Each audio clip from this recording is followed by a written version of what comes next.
Hello, guys, and welcome to yet another week of This Week in Hollywood. We're in episode 3. I'm your host, as always, Adam Robson, and I'm here today with a good friend of mine, Roland Prenzler. Roland, how are you doing today? I'm doing great. Thanks for having me, Adam. Oh, thank you for coming on. I love having you. Now, first up this week, we are going to go into our classic current movies. So, Roland, if you have a movie you've seen or want to see recently, why don't you go ahead and tell us what that is, and we can talk about that for a little. I have not seen any movies recently besides this episode's feature movie. Of Uh, course.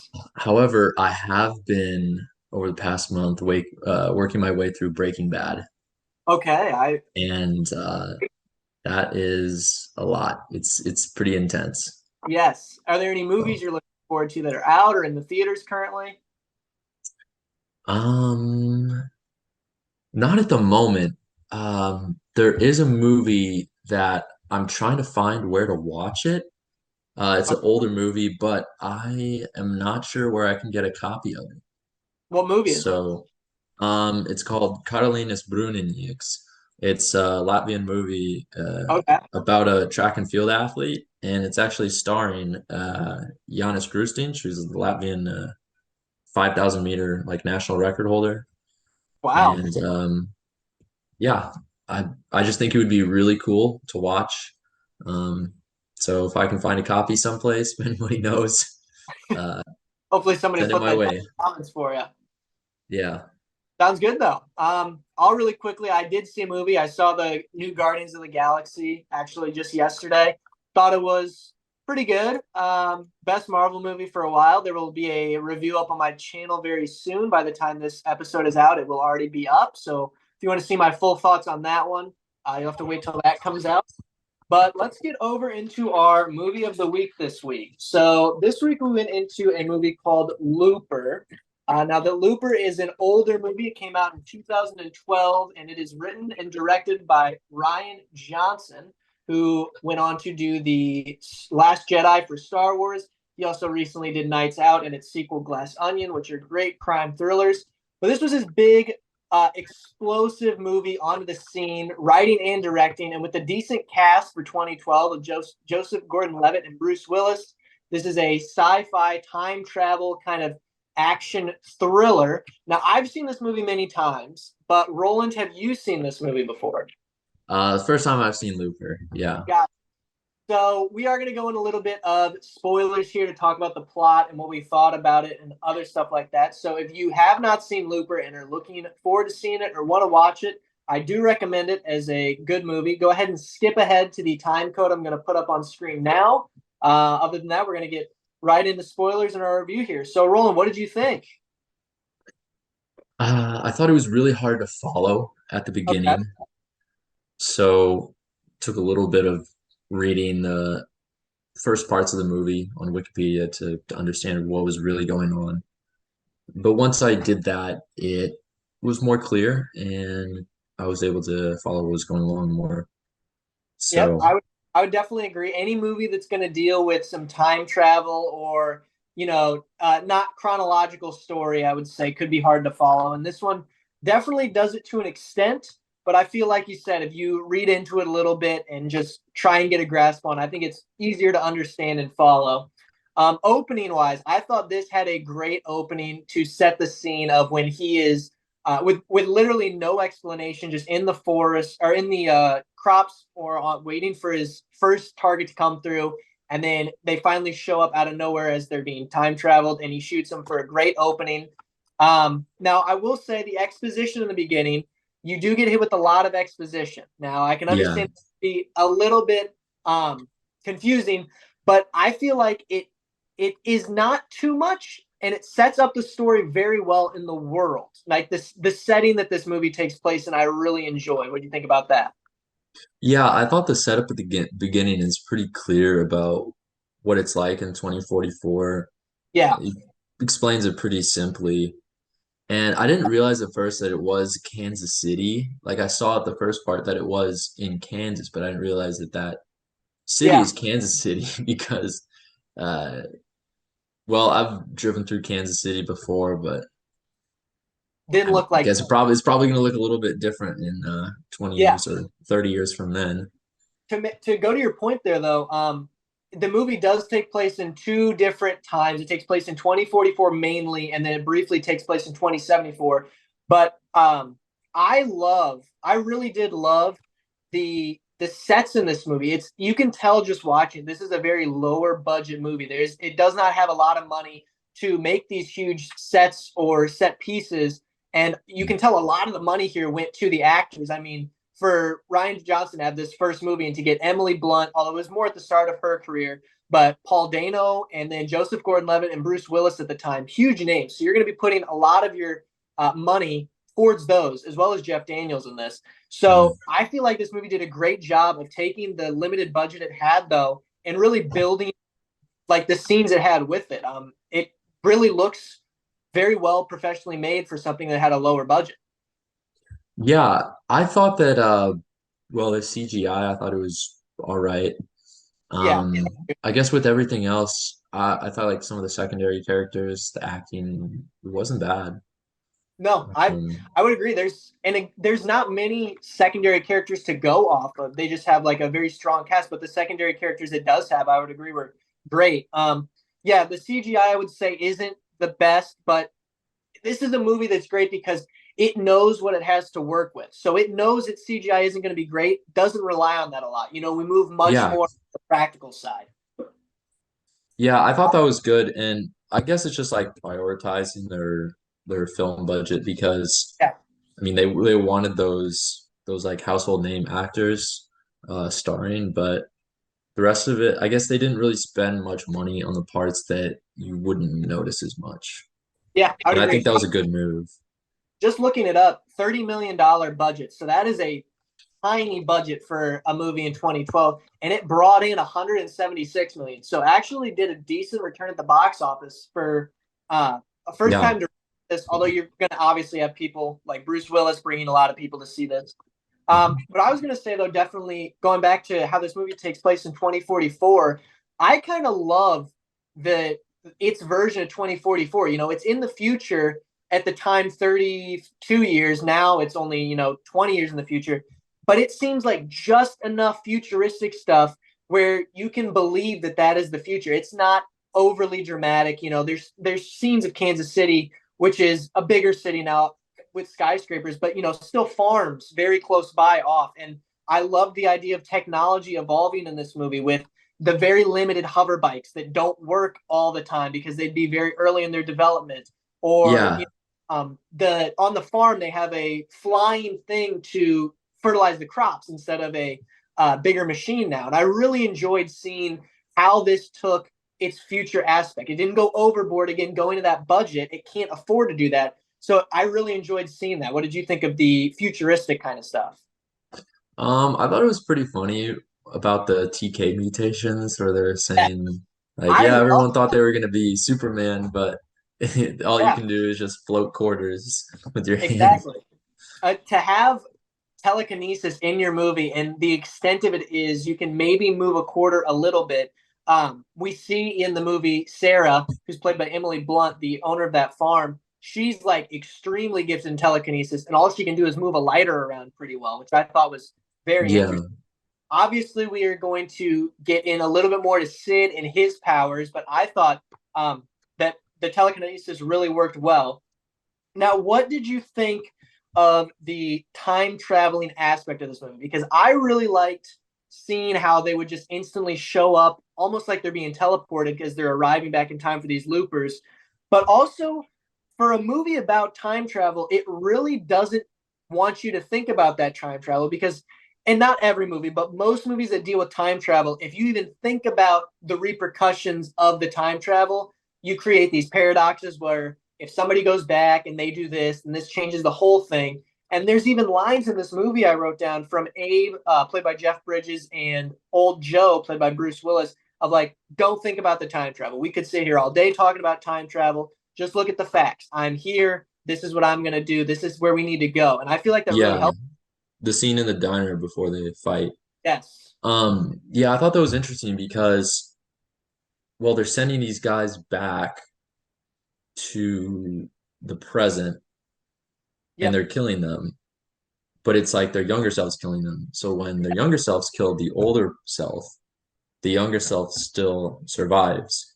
Yep. But in the end, big spoiler alert, uh Joe dies, Yes. then old Joe disappears too. He like vanishes into thin air. Yes. So I thought that was interesting.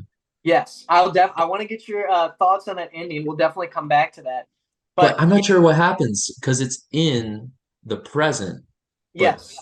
old Joe or future Joe Yeah. from the future, I guess then ceases to exist because he wouldn't have Wouldn't have he made it. yeah, he wouldn't have been in the future since present Joe died. Yeah. It really does make you think and get you into that. And it was I can't remember the first time I saw this, but I'm sure I did also. It is a confusing plot, but I really liked we'll get into the ending now since we're talking about it really quick. Just this idea that even early on in the movie, they established that, this is not a good job. Being a looper is a kind of a vagrant's job, a lower life job. It brings in a certain kind of criminal aspect to it. People who aren't thinking very far in the head do this because, Hmm. 30 years from now, you're dead. You're kind of setting a timer of when you're going to make it. And you wouldn't think that these like grubby, low life people would ever think about anyone other than themselves trying to just make money and live that 30 years that they have. But then at the end, Joe develops this almost father-like connection to Sid and Hmm. Sarah, and ultimately makes that sacrifice of killing himself to save both of them. And he even plays it out great at the end with his little monologue. I see a woman die for a kid. I see a man kill for his wife, and I see a kid grow old with nobody to guide him through the world and become this evil rainmaker that we're looking at. So, what did you think of that ending? Were you expecting him to kill himself in the end there to save Sid, or did that catch you off guard? Um, I thought that probably either like I thought that Joe and old Joe were gonna fight and probably one of them was gonna die, but I didn't think that it would be like they would both die. Yeah, Also, that would be weird because if young Joe had killed old Joe, then they would have both disappeared then. not That only that would it have would been have interesting. both disappeared, but it would have set Joe at that period that he knows he's going to die there. Because if young guy Yeah. kills Joe, it sets a point in Joe's life. He has to come back in time. He has to try and kill the kid Mhm. and killed by his younger self. Yeah. Well, maybe old Joe understands that because when he teleports and then he turns his back, the bullet hits the gold bars, Yep. and then while young Joe's reloading, he gets up and knocks him out. He Yes. could have taken his gun and shot him, but he Yeah. didn't. So I think he understands that. I think he is aware that it puts an interesting spin on it where you have these two characters that are pitted against each other, but one of them can't just kill the other because if he also Right. died. Yeah, it really makes it an interesting premise. I really just loved how kind of gritty these characters were, and really this world feels lived in, like you are there. And I thought the writing was great. The banter some of the characters have just back and forth in their dialogue was really good for a first big time writing credit from Ryan Johnson. Yeah, I thought that was interesting because, well, also the character with Joe, I think he's a little bit more self-aware than the other Loopers Yeah, because it definitely. seems like they don't think very far ahead and they're Exactly. living in the moment, but a little too much in the moment. I mean, Yes. they all know what's going to happen in 30 years. Yes. Um, but And it Joe seems like saves money. that's what sets Joe apart is um, he sees his future and he's making Yeah. decisions off his future. But then I guess he decides that he just wants to sacrifice himself to see something else change. And I think even a more important character than Joe in this movie is actually Sid. Yes. Oh, one. Because so from what I understand, Sid is the Rainmaker. Yes. Sid Okay. becomes Rainmaker because he sees his mom get shot, which is what would have happened if Joe didn't sacrifice himself. Old Joe would have killed his mom right in front of him, and that's what leads him on that path to become the Rainmaker. So Mm. getting into Sid, So Sid is the Rainmaker on the original timeline, but yes, because of what Joe does, or the Joes, what they do or rather don't do, in the he does, sugarcane field, yes. then Sid does not become the Rainmaker, or I guess does not have that alias in the future.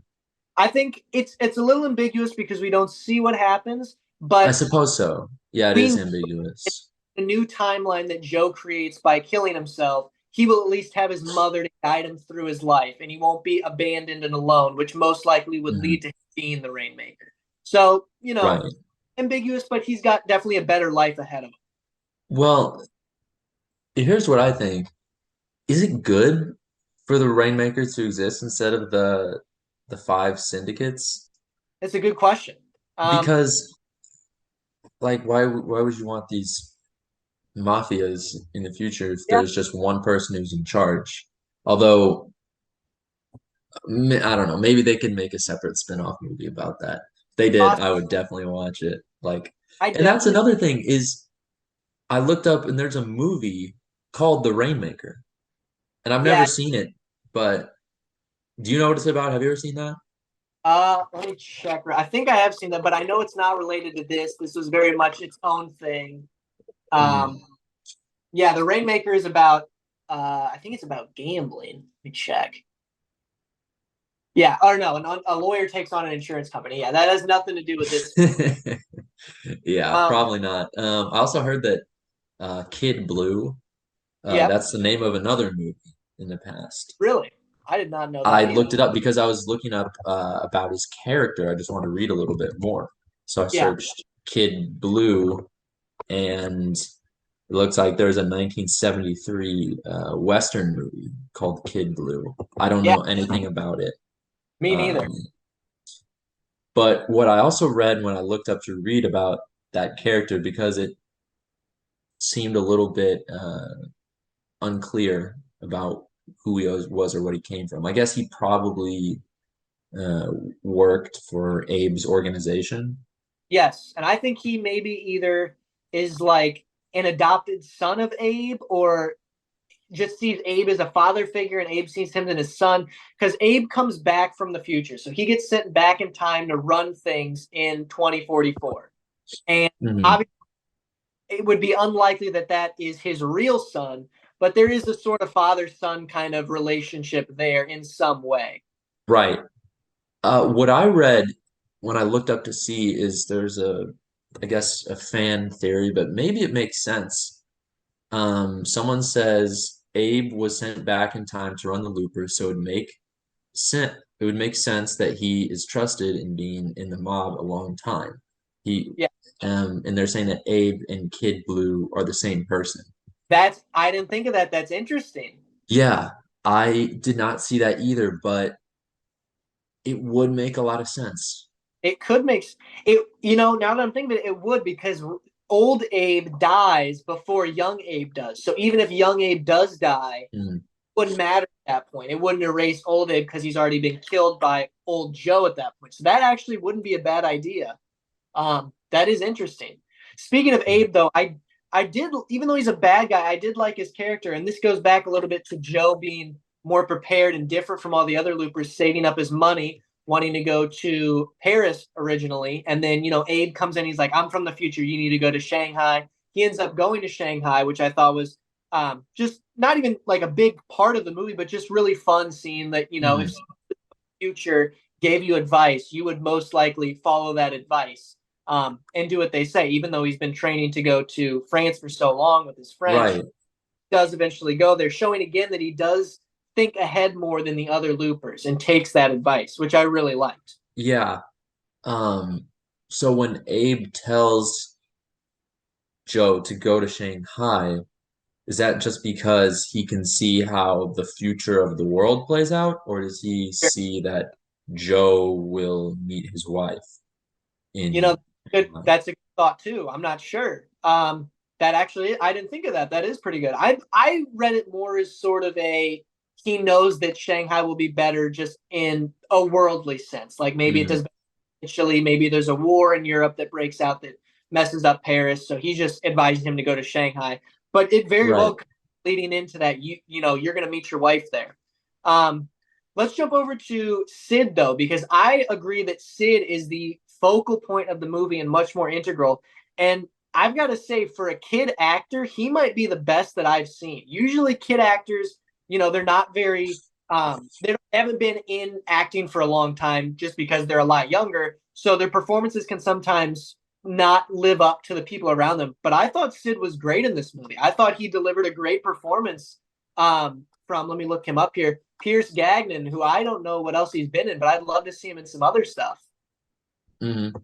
Let's see. He's 17 now. Been in Tomorrowland, Rio 2, The Boss Baby. He's got some stuff in there. That's funny.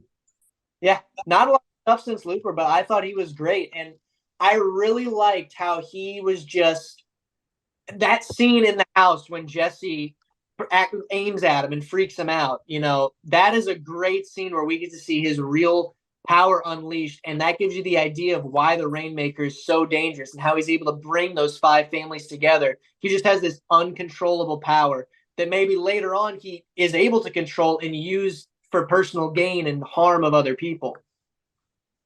Hmm. Let's see, what else do I have here? I also really liked how Sarah and Joe started off, you know, resenting each other, not liking each other, and then as we see Joe adopt that kind of role of a father figure, Sarah comes to like him more, and they become more romantically involved. And I really like seeing that play out as well.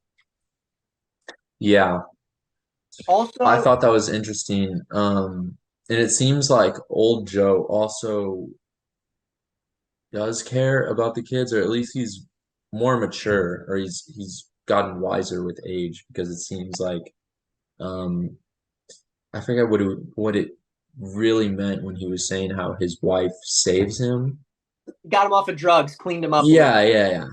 So I guess in both timelines, Joe eventually realized that he needs to change his lifestyle and he's not really Yeah, cut out to really be a looper and be uh, so cognitively engaged in yeah, this lifestyle that he can shut out uh, any thought of his consequences for this career. yeah. And going back to old Joe and the kids, I can't believe that they don't show it obviously, but they insinuate that he shoots the first kid. And you know, that's a lot of balls for a movie like this to kill a kid. And but I love seeing after he kills the kid, the emotional damage that did to him in the sewer. You know, he is really feeling hurt about having to do that. And then I really liked setting up how the second kid that he would have to kill is the stripper that he is in love with earlier in the movie. That's her. Mhm. We don't see that because there's an intervention, or not an intervention, but Kid Blue gets in the way and stops him from doing that. Also, old Joe at that point realizes who the Rainmaker really is and wouldn't have to kill that kid anyway. But Mhm. leading to that, I thought that was great and would have put some really big stress on the character. And I would have liked to see how he handled that. Thankfully, we don't because he goes off to the other kid. But I thought that was really great writing and some really great stuff.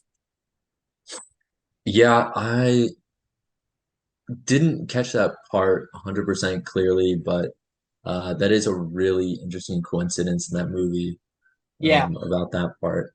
And who Yeah. was, okay, so there was Sid, of course. For the three options for who the Rainmaker could be, there was Sid, and then there was the other woman that Joe had been with, her son, which is Yep. interesting because I remember he was when he admitted that he might have gotten his His friend. yeah, his His, other friend in trouble. He mentions it to her and says, I don't remember why, but he says that she should take half of his silver and use it to raise her son. yeah. And then I heard that line, flew out of my head, and then even though I've seen this movie, when Bruce Willis shows up as old Joe to kill that kid, I'm like, oh my god, that is his love interest from Yeah, him. And I don't remember who the third kid was who they thought could be the Rainmaker. Was it just a rando? When it was just the kid, and Bruce Willis killed him. But yeah, that was just another one of the options, really. I wanted to point out too that this is listed more as a thriller, and I would agree, a drama too, because the action in this isn't great. The scene when old Joe gets taken in by Kid Blue and he just kills all of the Gatmen that Yeah. run Abe. That's not great action. And again, going back to this movie, knowing its strengths, it doesn't play on that. That's the only real big action scene. And the other action scene at the house we'll get to in a second with Sid, where he kills Jesse. It seems like a lot of time and energy was put into that, as it's a much more pivotal scene. And that scene looked great, I thought. Yeah, I thought that scene, the one where he kills Jesse, I thought that was pretty intense. I didn't really, there was a lot going on. There was a lot going Yeah. on there. I didn't So, quite understand why Sid had to fall down the stairs. I remember. So I'll bring you through it here. So what happens is Jesse shows up at the house to kill young Joe, and as young Joe is turning himself in, and he's like, Jesse, you can have my silver, just let me go. Sid comes down the stairs, creaks the stairs, and scares Jesse. And Jesse points the gun at him because he was like, "What made that noise?" He had previously been to that house, and Sarah had told him that she had a husband, so he could have thought that her husband's coming down, another person in the house. And when he points that gun at Sid, it freaks Sid out, and he misses a step and falls down the stairs. Starts getting angry. We see that building up as Sarah knows Mm. what's going on and pulls Joe out of the house. She tackles him out of the house because she knows what's about to happen. And then I thought it was perfectly done because at that same time, old Joe is getting the memory of this happening and realizes that Sid is the Rainmaker, and that's the kid he has to go after. Yeah, I did That, notice that old Joe could remember events that were happening in the past. Because I remember when Sarah when she finds his map, his the coordinates on the paper, and she asks what it is, and then she shoots him, which I don't know why he doesn't die when she shoots him with a shotgun. That old Joe, it flashes to him, and yep, he feels yeah. the shot. So the reason he doesn't die, they say it very quick, but it wasn't an actual round. It was just rock salt in the gun. So not so much Oh, to okay. kill, like as a deterrent to get them away. But yeah, I really liked parts of the movie where old Joe was remembering things that happened to young Joe. Mhm. And, that kind of works against and for him. How I was talking about old Joe can't kill young Joe because it would erase him. That Right. there's old Joe, but at the same time, old Joe knows things that are happening immediately, which helps him. So it kind of balances out that they're going against each other, but at the same time, they both have a kind of a strength over the other one almost. And Yeah. I really wanted to highlight, which in incredibly grotesque or gory, but I loved how they dealt with getting Seth's older self to come back. He's trying to run and they're cutting limbs off and putting scars on him, and you see these scars just show up and he's losing fingers. And then Joe does that as well to get old Joe to go to that diner. He puts the waitress's name, carves that into his arm to get that scar to show up. Loved a little comedy where he's like, there's another waitress that works here, right? Jen, a lot less letters, would have been easier. And he's like, oh, yeah, I forgot about that. Thought that was a great piece of comedy, and which there isn't a lot of in this, but I thought it really worked. Yeah, I think that's good that they can sneak in parts of that as well. Yes. So we'll wrap up here. Last thing I do want to point out, I do like to talk about anytime I talk about a time travel movie to discuss the really quickly go over the paradox this movie creates. As I stated earlier, though, this movie very clearly just like ignore the time travel. It's just a part of the story. It is not the main story. It's just a piece to get us where we're at. So in the movie, Joe kills his original. Well, in the movie, Joe doesn't kill his original self, but then we get a flashback to Joe killing his original self, and then we see him grow old and become Bruce Willis, old Joe.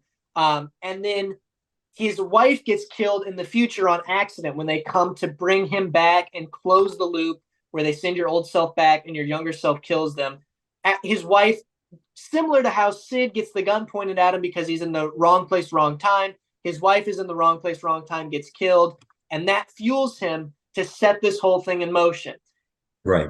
It's odd that even though in the past old Joe kills himself immediately, now there's a reason why it doesn't happen.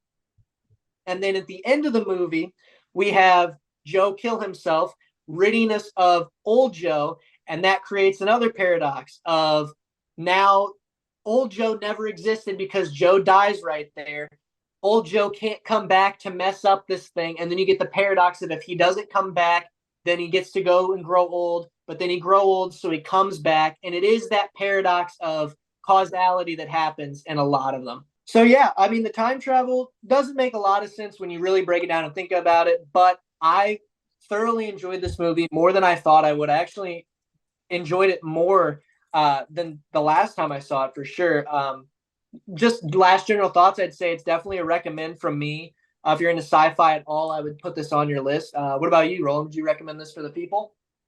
Um, I would recommend Looper for people who really like thrillers and um post-apocalyptic movies, It I guess. I mean, has a it's little bit of that. Really thought about it, I think but that's implied. I think that's implied that it, it's post-apocalyptic in a way, or at yeah, least there's some sort of or just yeah. skyrocketing poverty rates. There's a lot of homeless people in the streets. Again, just an interesting take on the future, and I really enjoyed it. Yeah, So how about honestly, I would say about Looper, I would see it again. There's very I for someone who doesn't watch movies very often, the few movies that I do like, I will watch them again. that's So there's several movies that I've seen more than once. But obviously with movies, if I watch a movie and I don't like it, then after I'm done, that is probably, I don't know how to describe it. It's one of the worst feelings yeah, because it's unsatisfied. there's just so many other things I could have done with my two That hours. So whenever before I watch a movie, I usually know a few of the spoilers because just the thrill of finding out what happens at a certain part is not as fun, or just the fun of that does not compare to the regret yeah, that I feel when I watch a movie that I I did and not enjoy.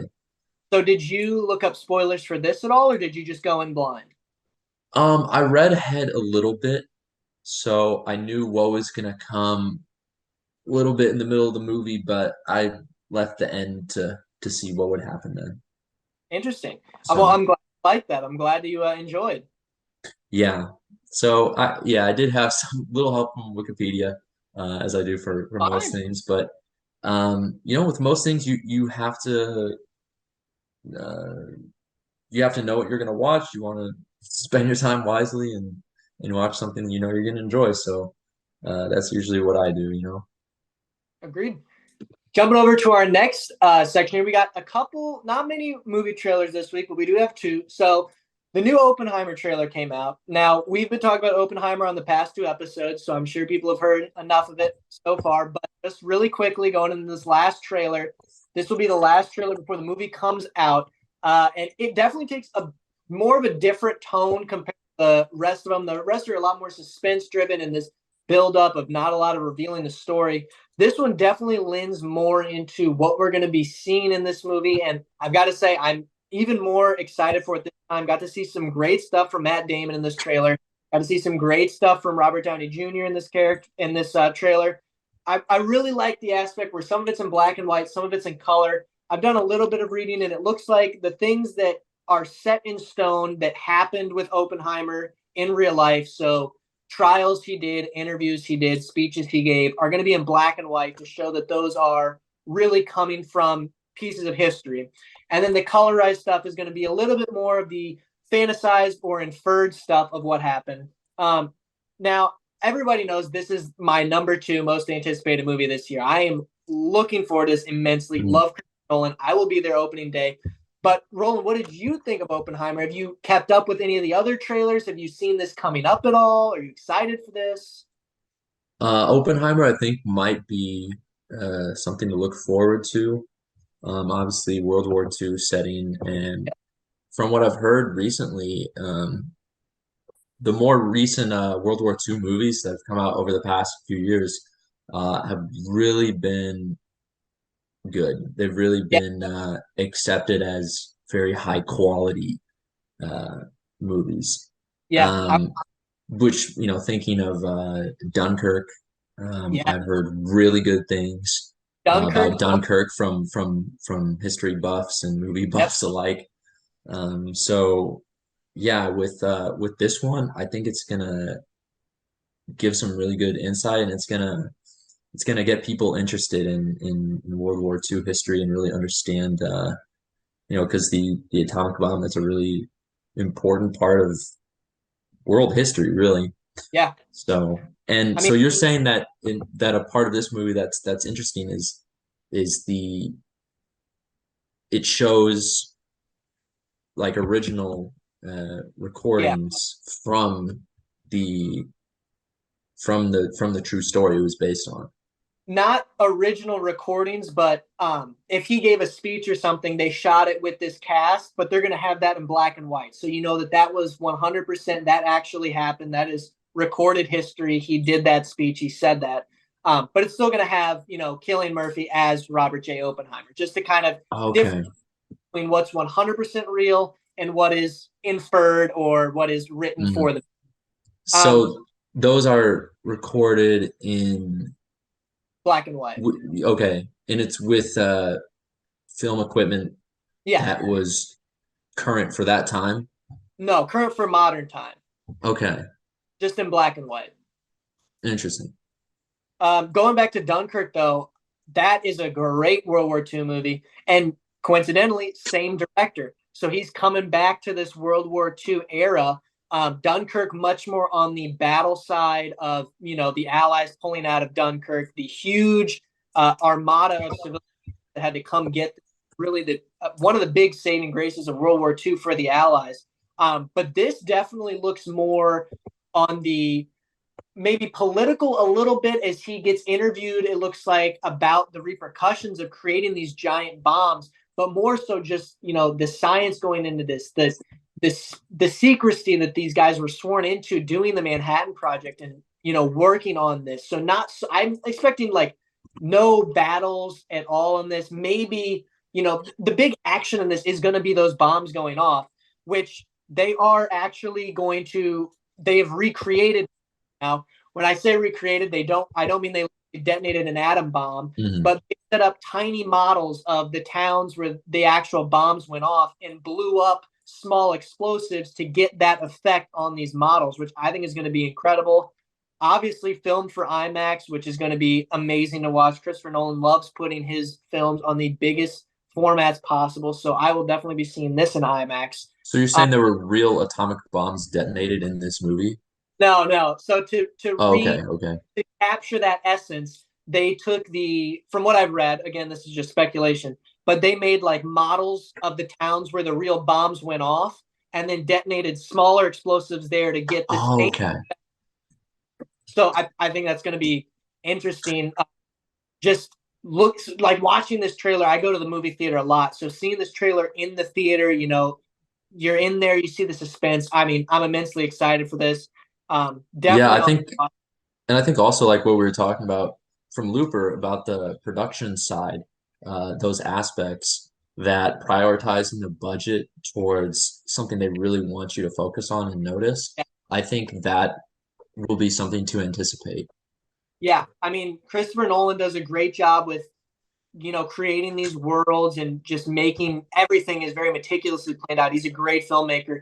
$100 million budget on this movie, much bigger than Looper. Obviously, he's going to be able to save a lot of money on the actors. This is a star-studded cast, but I mean, anybody wants to work with Christopher Nolan. He is probably the number one director, maybe number two behind Quentin Tarantino out there right now. I mean, any of these people will take a huge pay cut just to work with him. He has that much staying power. So I'm sure he'll do a great job with this, and I'm immensely excited for it. Yeah, yeah. I think well, especially since he was really created Dunkirk too. I think that Yeah, that's going to be something that is beautiful. really to anticipate being similar. Yeah, really going to feel like you're there.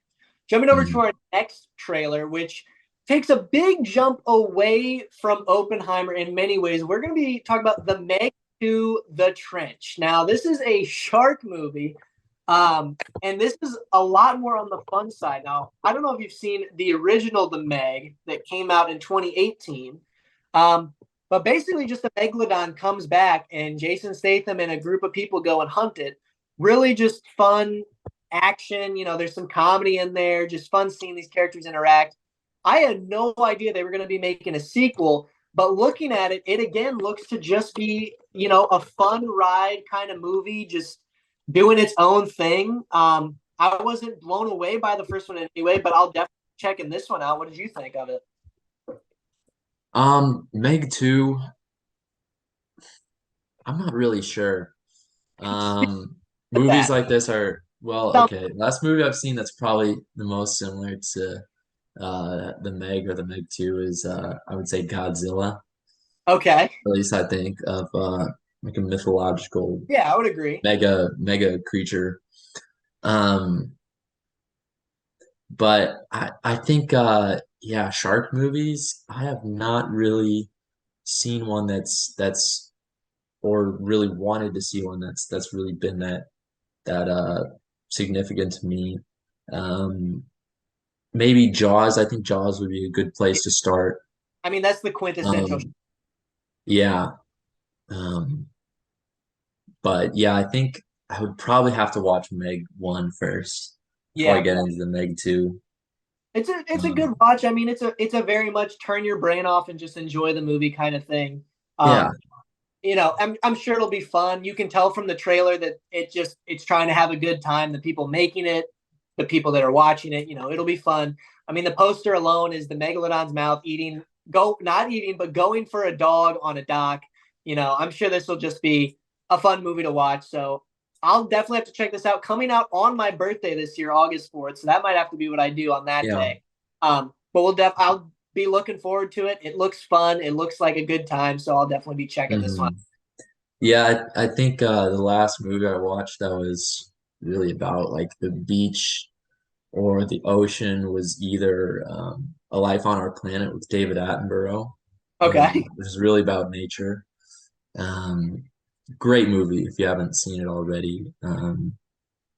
I hadn't, it was actually the first one of his that I had seen, so I really need to go back and watch a lot of his other ones. But another movie about the beach that I've that I really liked recently. I only watched it 2 years ago for the first time actually. Surf's Up. Great Okay. movie. I Great do. movie. Definitely one of my favorites up there with Over the Hedge Those and dream. yeah, Yeah. all those movies like that. Yeah, I gotta give credit to there. Yeah. Uh, Hopefully it'll be interesting. And now going into general movie news, we only have two topics today. Again, sorry for the shorter episode. But we're going to be talking about who the next James Bond is going to be. So, have you seen any of the James Bonds before this, Roland? Are you familiar with these movies? Do you enjoy them? I've never seen a James Bond movie before. Okay. Um, I'm a big fan of the more modern James Bond. Mm, Obviously, a long time ago, you've got Sean Connery, Roger Moore, those classic 60s, 70s movies.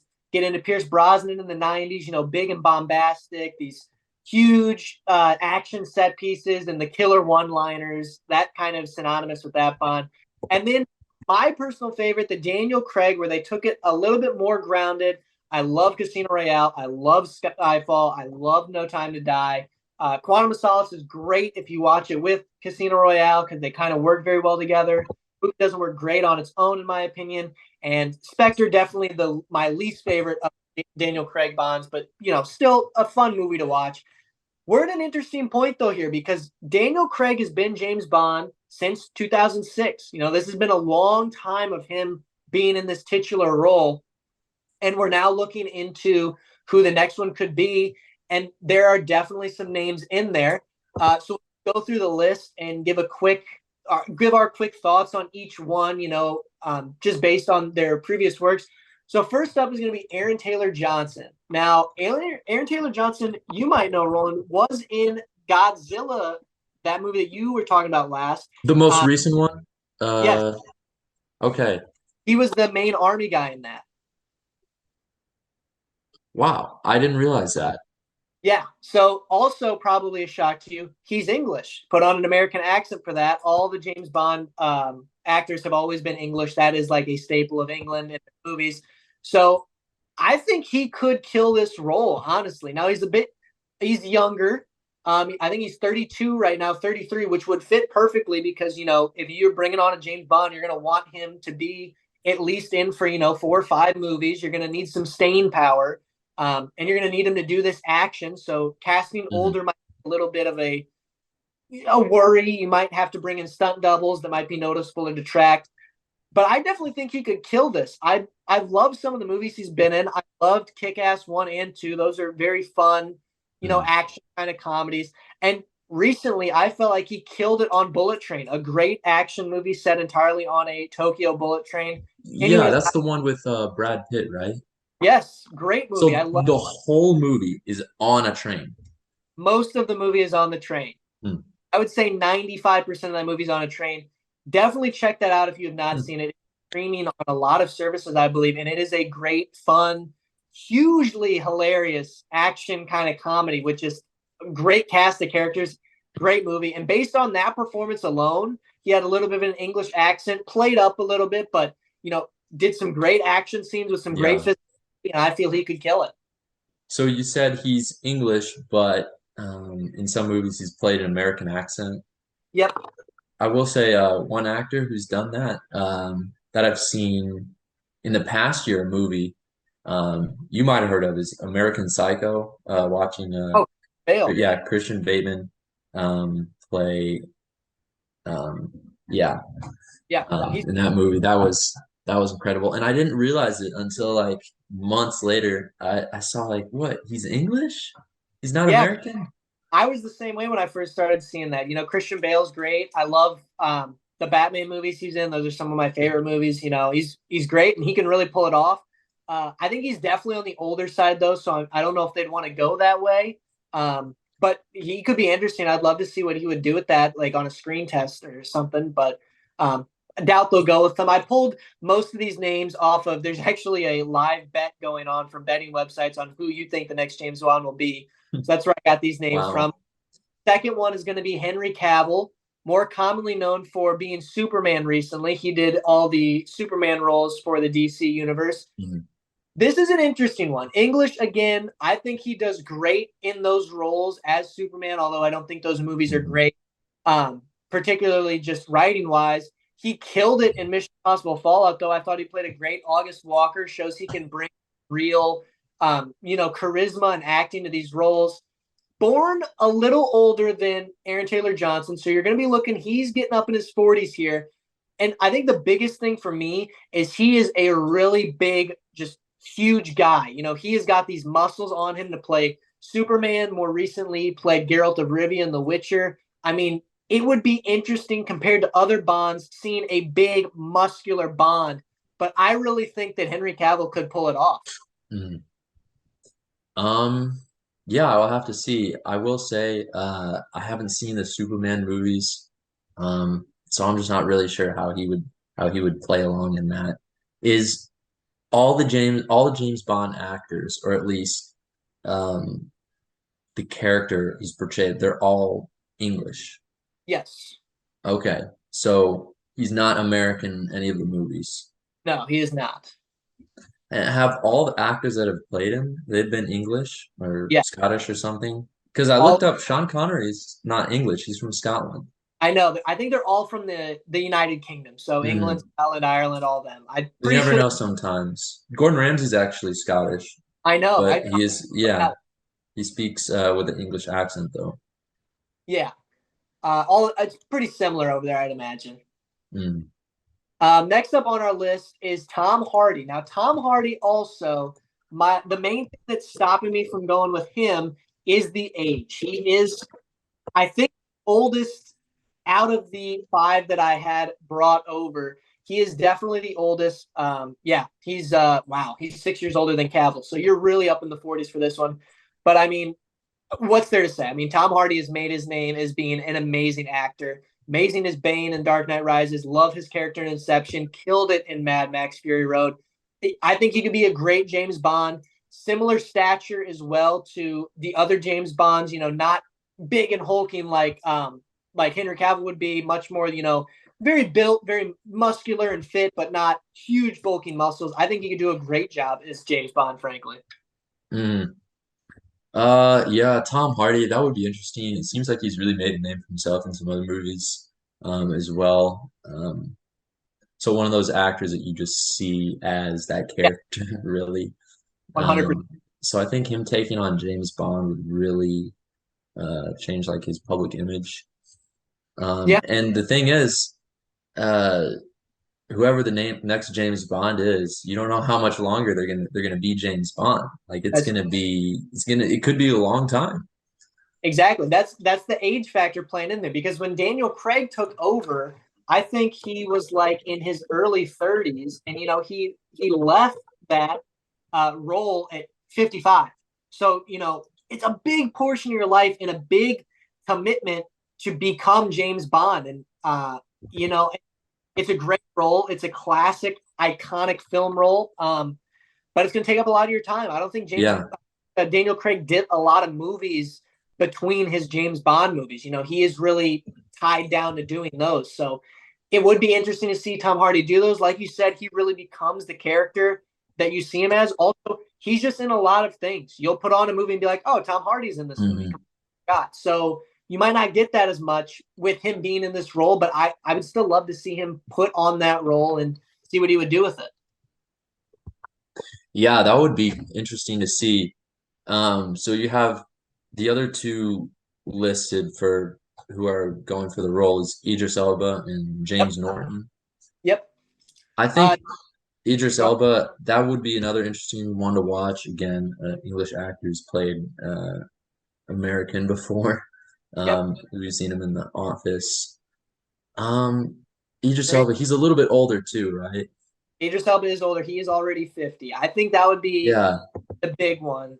Age is definitely a factor in this. He's kind of would be build wise in the middle of like your Henry Cavill's or your Tom Hardy's. He'd fall right in the middle of that. Also, I know a lot of people would be upset with changing, his race to be an African American, but I think, looking past that, he would kill this role. Idris Elba is great in any movie he's been in. He stands out far and above. Yeah. And I love to see him take on this role just for that. Yeah, I think, and of course, again, it's taking over it's becoming the face of the franchise of the Yeah, James Bond franchise. yeah. So it really would um, just change the character. Well, not necessarily the character of his mannerisms and such forth, but just Just the look. Yeah, who he is who he is yeah, until they change actors again, which yeah. could And be another they 15 years.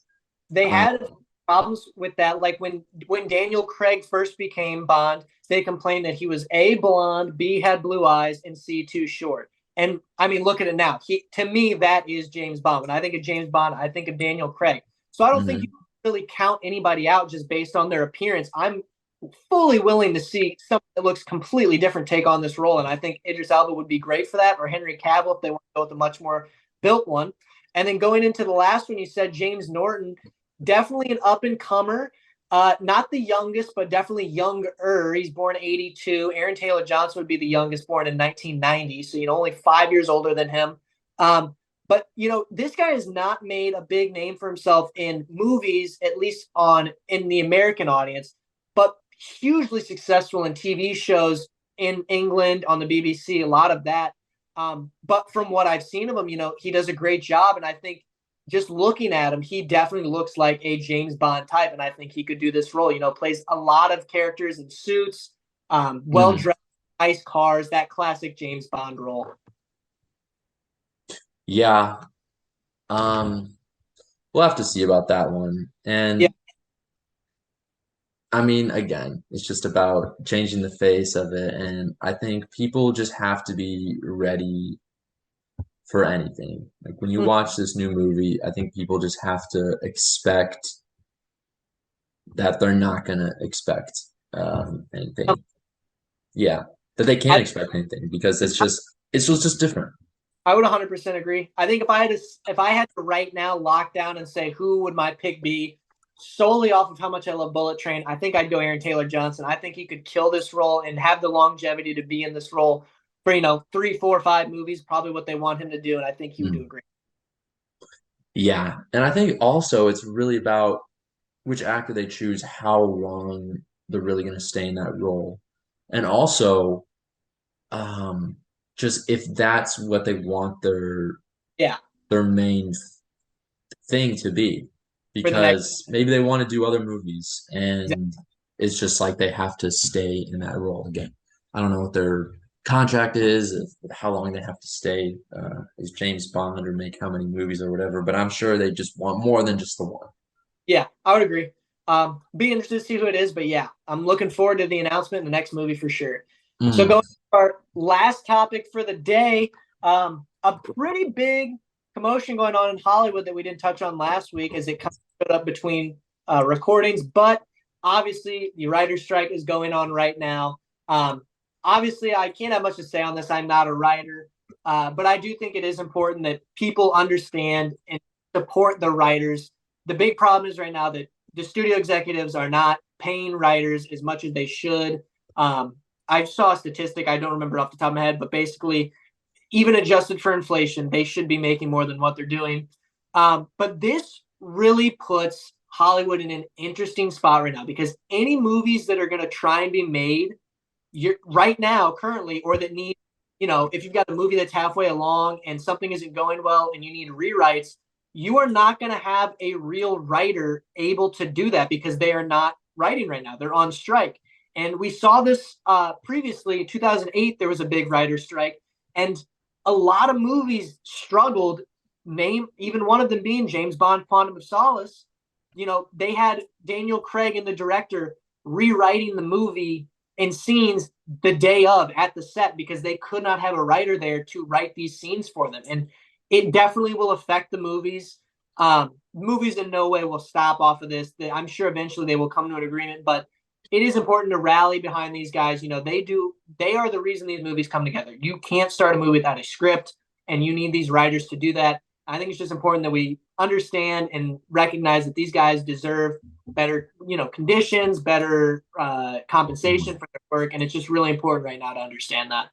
Yeah, I think part that could come from this is maybe you see another movie like Rocky where it's the main actor starring who writes the script, Yeah, something like that, and I think that would be really refreshing to see. But of course, for most of these movies, really need the writers to be yeah, fairly compensated, and I think it's only a matter of time before that thing gets resolved. yeah, and I'm hoping it does because I love movies and I love seeing them. I would love to see some writers turn out some great work. But luckily, we have a giant, huge summer full of big movies coming out. We will be covering those weekly. We're pretty soon going to be starting a Mission Impossible watch on here where every week me and my guests will be watching each Mission Impossible leading up to the new one this summer. Uh, can't wait for that. We've got a lot of stuff. Before we go, we are going to, of course, do our Wheel of the Week to decide what our next movie is going to be. So without further ado, let's get right into that. And what are the different movies that are on the wheel that we could So possibly land on?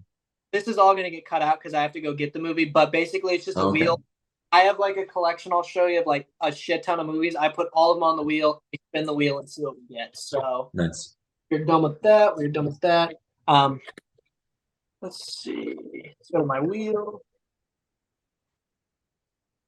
Thanks again for doing this, dude. I had a great Yeah, time. yeah, yeah. It's fun. So we get that, and then we get.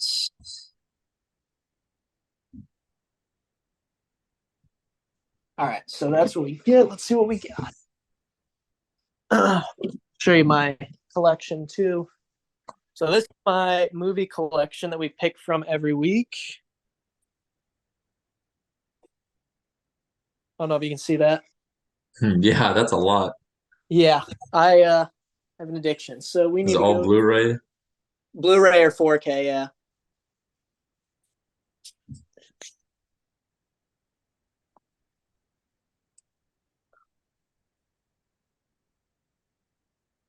Okay, we got our next movie.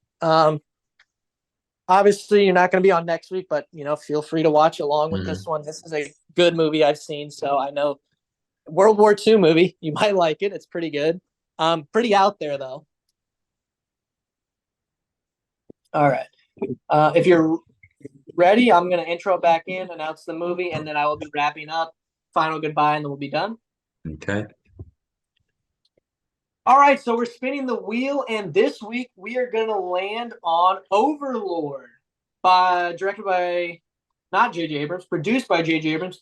A great World War II movie, very subverting expectations with what a World War II movie could be. A great movie, though. I'm looking forward to watching it next week. That review will obviously be on our next episode, which should come out again Tuesday mornings at 8 o'clock. I would like to thank my guest, Roland Prenzler, for being with me today. I really appreciate you coming on. I had a great time talking with you about these movies. Yeah, of course, bro. Looper definitely not one I would have just initially picked out, but I'm really glad I watched it. It turned out to be something I enjoyed, and yeah, hopefully I might be into this thriller genre of movies now. Usually I just watch nature documentaries and old like DreamWorks movies like Over the Hedge and Yeah, Surf's Up, stuff like that. But I think this will open my eyes to just different types of movies. Yeah. glad to hear it. Anytime you need recommendations, just let me know, and I'll be more than happy to get one for you. Yeah, thanks. Alrighty, guys. So again, if you are enjoying the content you're seeing, please leave a like or consider subscribing. Comments are open. If you guys want to add anything to the discussions we've talked about today or your thoughts on any of this, go ahead and drop them down there. I read all of them so far, and I will respond to any of them that are asking questions. As always, though, I will see you guys next week. Thank you for tuning in, and you guys have a good day.